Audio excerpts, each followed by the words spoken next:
A culture of conservation means that we take those conservation ideas that have been in circulation for a long time, such as reducing, recycling, reusing, composting, and we make it a part of our everyday lives. And we can do this in little ways, and we can do this in large ways. And both are going to actually be necessary if we want to do the things that we need to do to improve our water quality in Iowa and in the Midwest, and if we want to improve our soil quality. Everybody's got a responsibility to be concerned about what's happening to our groundwater and our surface water. Everybody has a responsibility, whether you own or not. I don't own a single acre. That isn't the point. What are you going to do with that ground you're lucky enough to get to farm? How much do you want left? I've seen, I'm 52 years old. I've seen an awful lot of changes in farming. That won't even hold a candle to, if I live a full life, to what we'll see from now on. We've lost too much already. We can't get it back. Once you lose it, you're not getting it back. It's gone. If we've lost half our topsoil over the last 100 years, we can't afford to keep doing that. As we change in the ag community and so forth, what do we need from people to continue the conservation that we've gained in the farms in Iowa and as we move forward? Well, as most of us know, we are changing from the family farm in a lot of cases where you had 160 to 320 acres that you got from your parents, etc., passed it on to your children and they continued farming. And every generation, the last 2 or 3, has improved that land as it moved forward. So they always left it in a better situation than what they had before. So the battle is going to be is as I balance, I'm paying a higher rent, I'm paying more for my inputs, etc., that I still maintain that soil quality and we don't start going back to where we were in the 1930s and 40s and 50s. And we don't start mining the fertility that we built up today. Everybody should care about water. From the most basic, it's a drinking water source for us. You know, we all drink water, we all use water in our daily life, more than we know even. So it's important for people on that respect because all of the water, all the things we do to the water eventually ends up into something someone's using for drinking water source. So that's one thing. And also for future generations, we want to have the same abilities to be able to get in the streams and splash around as we're kids, because some kids in the cities don't get to see, the water. They're, stuck inside and don't have that opportunity. So getting people out and into the water and turning over a rock and showing them that there are actually bugs that live on the other side of that are living in the stream, that's fun. People want to be able to use the water, and again, it's important as the water moves downstream, we don't want to be having an impact on other people, our neighbor just downstream. They have a right too to, clean water and to be able to use the resources as they see fit. I think we're all going to have to do our part, from city dwellers to rural acreage residents to our agricultural producers. We all have to think how we can better manage our resources and any way we can slow the flow of water off our landscape, whether that be a parking lot or whether that be some of our agricultural lands.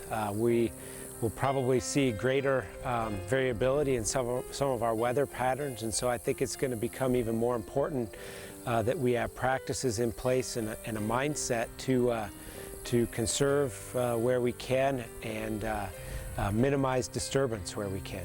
When I started working in this field and really thinking about water resources and conservation issues, as an engineer, I thought a lot of the problems could be solved technically, but I think we have a more multidisciplinary challenge than that. It's not just a technical solution that's going to solve our problems. It's not just a technical fix that'll get people to think more about conservation.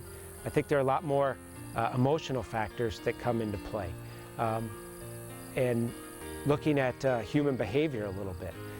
But I think that some of the factors that do make a good conservationist are people that are creative about what they do and want to see something a little bit better than what they found it. And I think three things that really can define a good conservationist, really conservationist, and then in 3 C's. Somebody that's caring, somebody that's creative, and somebody that's curious. If you get all those factors and get somebody that's enthusiastic and inspired to make some change, we can have a positive impact on our water resources and many of our natural resources.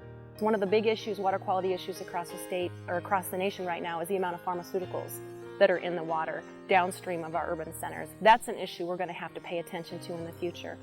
When we have issues like flooding, we see wastewater treatment plants that are overflooded, overtopped, and our sewage actually is bypassed into our stream corridors. So pharmaceuticals and sewage are other issues we're going to have to continue to deal with. Many of our urban areas are located along streams, along lakes. Some communities take their water directly from those lakes or directly from the rivers, or the wells are influenced by the rivers. So it's extremely important that we work together with the urban and rural, within an urban and rural watershed, to be able to identify those areas that protect the drinking water sources for our communities. Whether you were born here like me or you moved here, we all need to be a part of the solution. The floods of 2008 are a wake-up call that we need to look and see what we are doing no matter where you live and say, it was good, but it's not quite good enough, and we can do better. One of the things we need to do is factor in the price of our natural resources in everything we do. And the second thing is we need to ask ourselves, what does it mean to have a good quality of life? And if we can honestly address both of those questions, we're well on our way of creating great solutions for Iowa and the Midwest. Let's all respect Mother Earth now. Let us work shoulder to shoulder. Treat her real kindly. Don't use her blindly. Look after her as she grows older. Mother Earth has valleys that feed us. She has rivers and lakes that refresh us.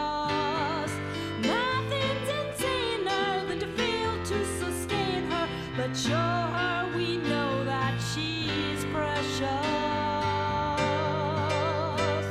Don't treat Mother Earth like dirt.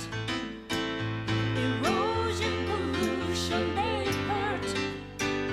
So swear by your best flannel shirt, you won't treat Mother Earth like dirt.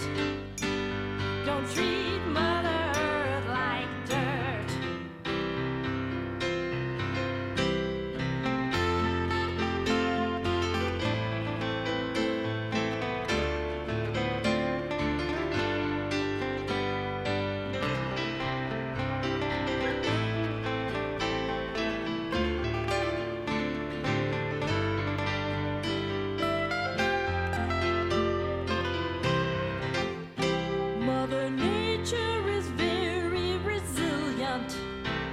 In the long run, she can get better if the people and plants, the birds and the ants will all work together and let her.